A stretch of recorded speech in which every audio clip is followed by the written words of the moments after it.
Toon Grin.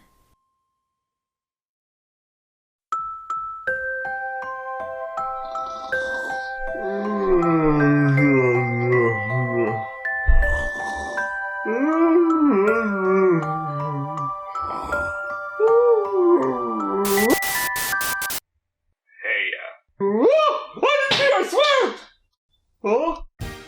Gross. Are you just sitting on your couch wasting away your life like a useless leech on society? Wow, you just cut to the chase, don't you? Well, Crazy Steve is here to distract you from your problems with cheap franchising. Oh boy! Have you ever heard of Crest Animation? Yeah? The people behind the Little Legend That Good remake? Yeah? Who used to be the company behind The Swan Princess, The Trumpet of the Swan, and The King-iday. Those fucking been Disney ripoffs? Yeah. Excellent. Then your standards are low enough to appreciate our movie, Alpha and Omega. Sorry, I try to avoid watching crap. Woo! Because you loved it so much, not only have we developed a sequel, but we've developed the third, fourth, fifth, sixth, 7th, and 8th in the franchise. What do you think? Why, boy? Well, these movies ain't gonna review themselves, right, Obnoxious? Yeah! This is Alpha and Omega 2, a howl-iday adventure here on Cartoon Corner.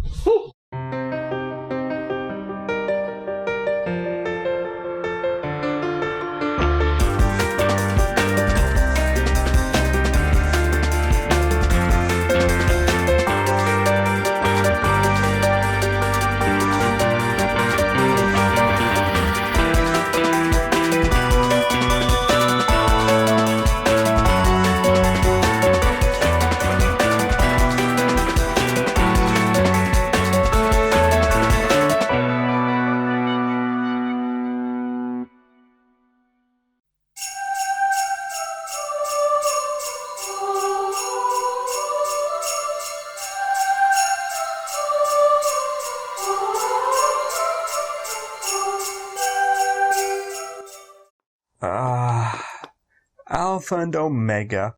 What a wonderfully bland, forgettable Romeo and Juliet story. But as it turned out, quite a few of you out there actually like this movie. In fact, some of you are so passionate about it that you think I should be burnt alive in a box for talking crap about it. Oh, why you people acting so cray-cray? Shut up! What? Up! But this sort of backlash to my review made me have to look back at Alpha Omega with softer eyes.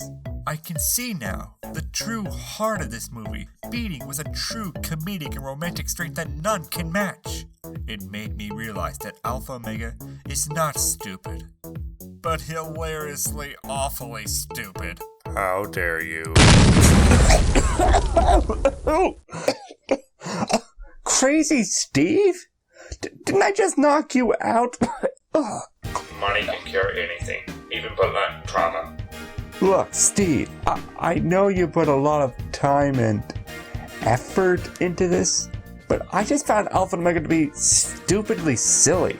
Come on, Y-boy, don't be a stick in the mud. Alpha and Omega is a magical, fun adventure for the whole family. There's even howling musical numbers that you can get a magical 8-track of if you make 12 easy payments of $49.99. I think the fact that howling musical numbers are now a thing kind of validates my stupidly silly point. Look, you can't deny how popular it is. Look at all the sequels this classic animated movie spawned. Yes, oddly enough, after Alpha and Omega was met with just decent returns, Crest Animation began pumping these A&O movies out almost yearly. A Holiday Adventure, The Great Wolf Gains, The Legend of Sawtooth Cave, Family Vacation, Dinosaur Digs. And they just kept going with this, with 2 more movies in planning and development. The Big Furries and Journey to Bear Kingdom. Are you just trying to outdo the Land Before Times movies and sequels? Of course not. We're just spreading the gift of giving commercialized filler to the masses, starting with Alpha and Omega 2, A Holiday Adventure.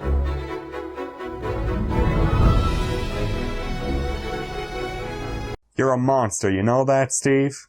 Sorry, can't hear you due to all this mic. Okay, time to start our search for answers. Will we find them by the end of this movie? Very doubtful, but let's just go ahead anyways. This is an Alpha and Omega Christmas in the middle of spring with kids. Seeing how this movie is just a no kids edition, we have our 3 wolfy mistakes taking up most of the frame, and right away you can clearly see the drop in animation, and like I will trumpet the rooftops, Alpha and Omega was a particularly top grade animation to begin with. Indeed. The less amount of effort it takes to render everything, the more money we can save for the pile. Focus and blow don't pay for itself, you know. Piss off, Steve. But maybe I'm overreacting. We know usual character design dictates that we find characters with big eyes and small noses adorably cute, like Tweety Bird, Bambi, and Pikachu. So let's start this epic sequel by meeting the kids, Stinky, Claudette, and Runt. Or to sum up by their archetypes, we got Dumb One, Girl One, and Scrappy Doo. Come and listen to this elegant dialogue. How about things like this? Pick a tree, any tree. Runt, do you need to take a whiz? What? Claudette, inappropriate. This is male-to-male stuff, alright?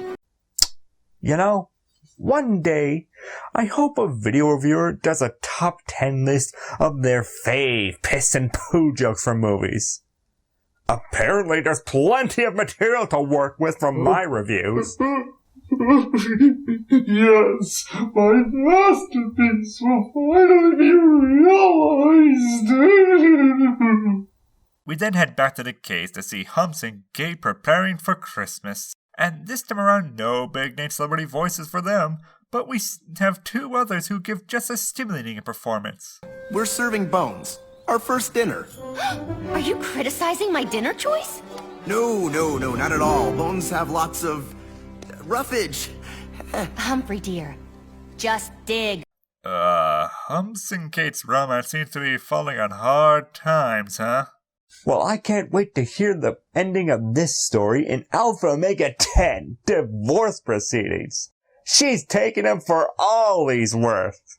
Jumping back to the kids, they notice 3 unfamiliar wolves wandering their territory and decide to welcome them. And keep in mind, Girl 1 exposited earlier that they've been told rogue wolves are in the area. So are they suicidal idiots or brain-dead morons? No worries, we got this. Let me do my thing. Both.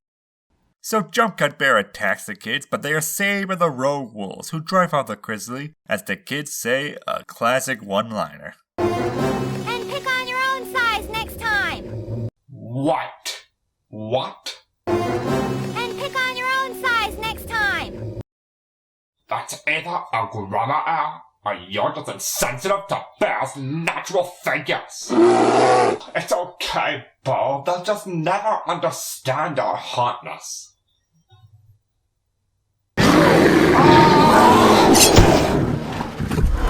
Anyway, Dumb One and Girl One question the rogue wolves, asking them what they're doing in their territory. But they just say they happen to be in the neighborhood and aren't doing anything evil, so they let them go. Right after Scrappy goes missing. Whoops. Now, why didn't they kidnap the kids when they were, right in front of them? Because the villains would have succeeded if they did. But, screw wolf abduction. Let's head on back to the adults and see how they're doing with Christmas traditions. We should gather up the alphas and hunt those rogue wolves down. Let's give him the old lockjaw. The rogue leader wanted to be king and couldn't. Now he has formed an all-alpha pack. I'll show him all alpha. Yeah, why do those dark wolves have to keep coming into our territory?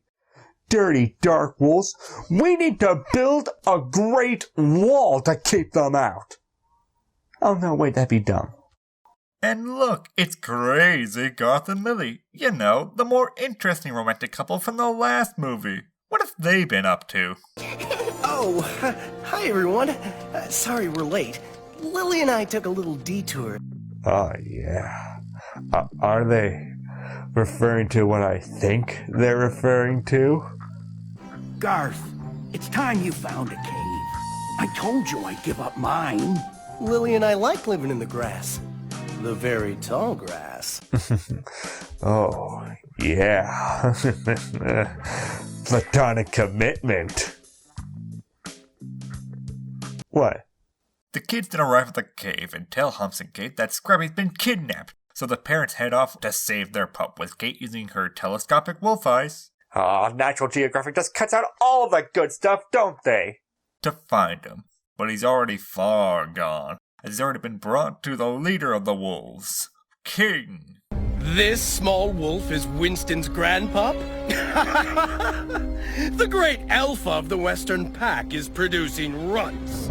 Hey, that's not fair at all. That's only one of them. You should see his other grandpup. This is Dumper now. Oh, what the hell's wrong with your dog, man? Oh, there's nothing wrong with my dog, man. He is really into working out. And tight thongs. My suspect viewing history aside, King then introduces Scrappy to his No, that's Princess. Her name is literally Princess. I know I was being a jerkwad with the names before, but the movie's just mocking itself at this point. Back with Humps and Kate in their search for the rogue wolf, they take a shortcut, but are cut off by this raging chocolate river that escaped from the Wonka candy factory up the stream. So how to proceed? Well, reuse scenes from the first movie, of course, and make it considerably uglier. And now I'm old and impulsive. Kate, wiggle around. You just gotta love how the vine phases through his teeth. At least he won't have any black buildup.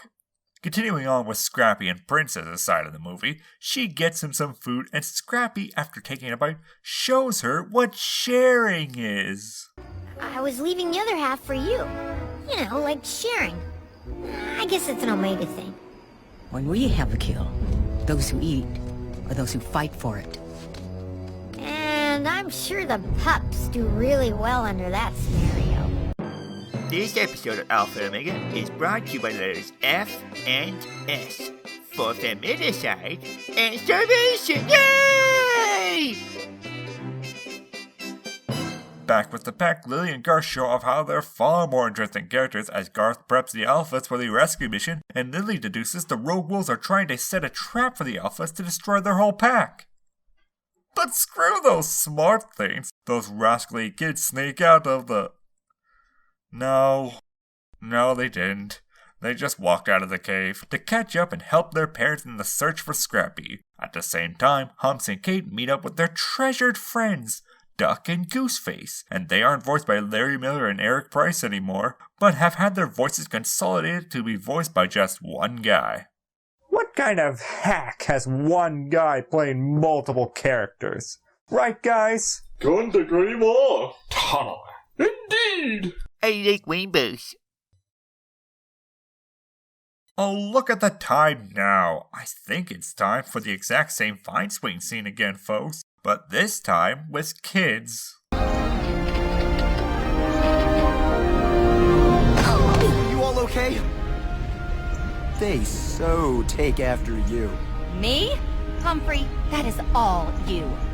Okay, this is no longer a movie, this is just a sitcom. Let's just cue the laugh track and cut to commercial. They so take after you. Me? Humphrey, that is all you.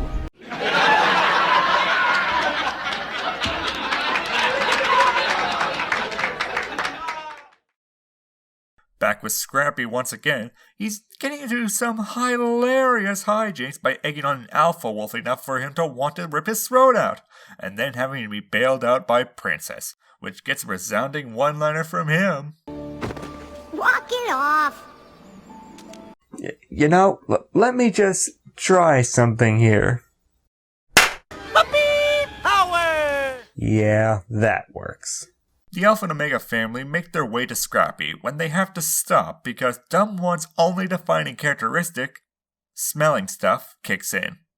Gee, we're basically just copy-pasting everything from the first movie. What could possibly be next? The porcupine? Hi, guys. A very small whiff. How cute!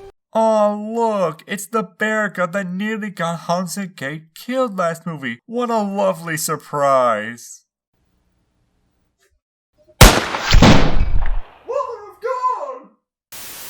It wasn't pretty, and neither was her breath.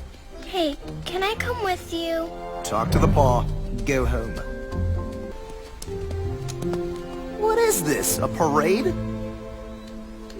And that, ladies and gentlemen, was Humps' most intelligent decision ever. Now let's leave before Karma comes and bites us in the ass. So you're just gonna leave that cub alone? I was joking when I said the porcupine would be back. What are you doing here? Who are you? Do you know what will happen to that cute and adorable little cub? What are you, his travel agent? Because you're just sending him on a guilt trip. You know the rules of the forest. I know the rules of survival. Why am I having this discussion with you? Ow! Sorry, it was a reflex. Karma, my friend. Are you kidding me? They nearly got killed last time they tried to help a bear cub out. So excuse him for being a little apprehensive about helping this one. But hey, here's a helpful suggestion for you, Mr. Porcupine. If you're so worried about this little bear cub, why don't you stay with him until his mama comes back? Karma, my friend. Nice, asshole. So they temporarily adopt the cub, and bouncing back to Princess and Scrappy again, we get... Well, that phase certainly encapsulates what the audience is feeling at the moment.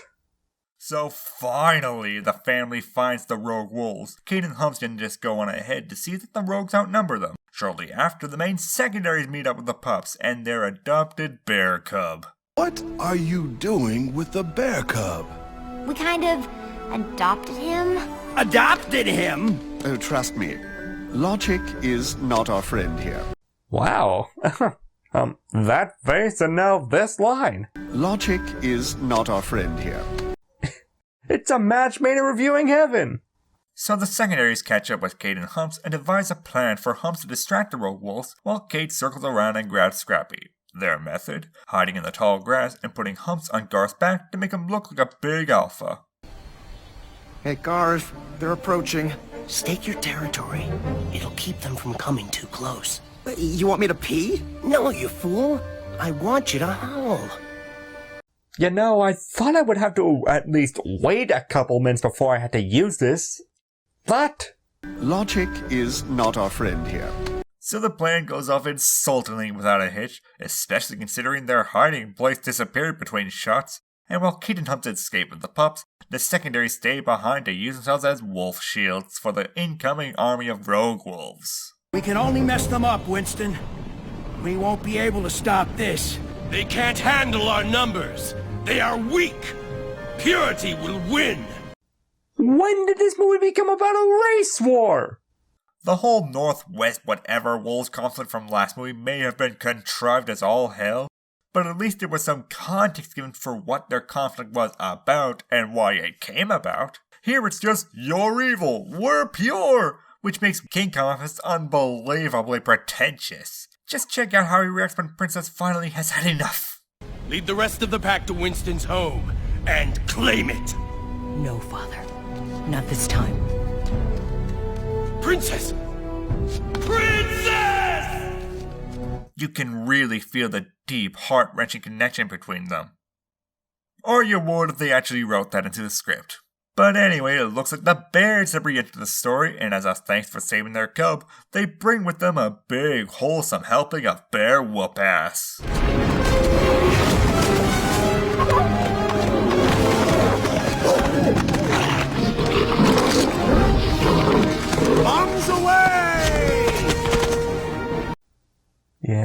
This is a metaphor for something.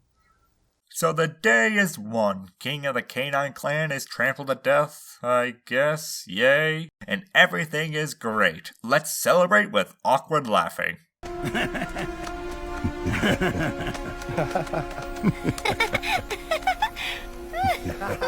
Back with Humps, Kate, and the pups, they begin to make their way home. For some reason not wanting to stay and make sure their family survived the battle, or to spend Christmas with them. But they get lost in a snowstorm. Humphrey? It's getting too cold, right? Mom? Dad? Might we make it home in time for Christmas? You know, that is pretty crappy of you to not care about your extended family going into a race war, and instead caring more for the fact that you might not be able to celebrate Christmas. Oh, I'm sorry. I mean, howl-iday. Oh, and while looking for their way home, they see a highway a couple miles away. But how can they get down this hill in the quickest way imaginable? Oh no. No, no, no. No, no, no, no, no, no, no, no, no, no. You know, it's amazing how many bark slugs are just lying around. It's almost like that art asset was copy-pasted everywhere. And we might as well crowbar in one more callback to the first movie, since those closing credits are drawing near and all. There we go. And they luckily find their way down the mountain to meet up with the single-handedly the most important character in all these movies. The gas station attendant from Alpha and Omega 1.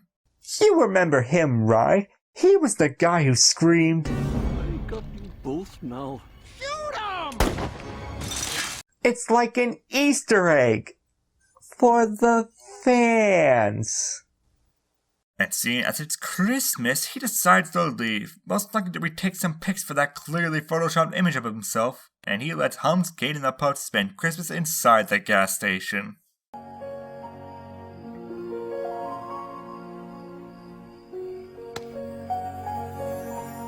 Humphrey. Here we are, trying to get home again. I think we already are.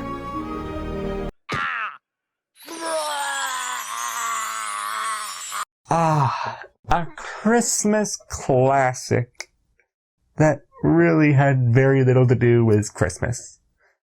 Yeah, but do you see now why Alpha and Omega became such a popular franchise? Well, I certainly can't. Well, Let's start off with the movie's cons. The adding kids sequel is usually the kiss of death for these sort of kids movies, but this is basically the first movie again with sugar powdered on top. The animation is crap, the models are ugly, the story...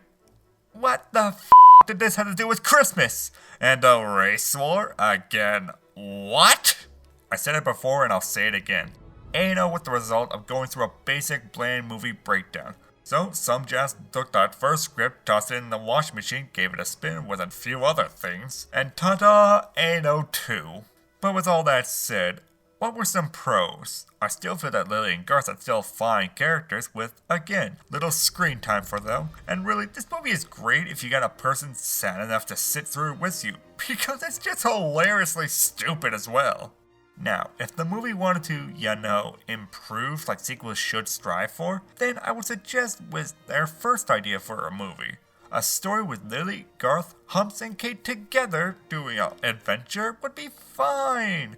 While Kate and Humps are the rocks of romance, Garth and Lily would have spiced things up for everyone, making it a cute little children's romance movie. But... Logic is not our friend here. Now I'm all just sad. I got 6 more Alpha and Omega movies to review, and there's a corpse in my room. Life is just so stupid.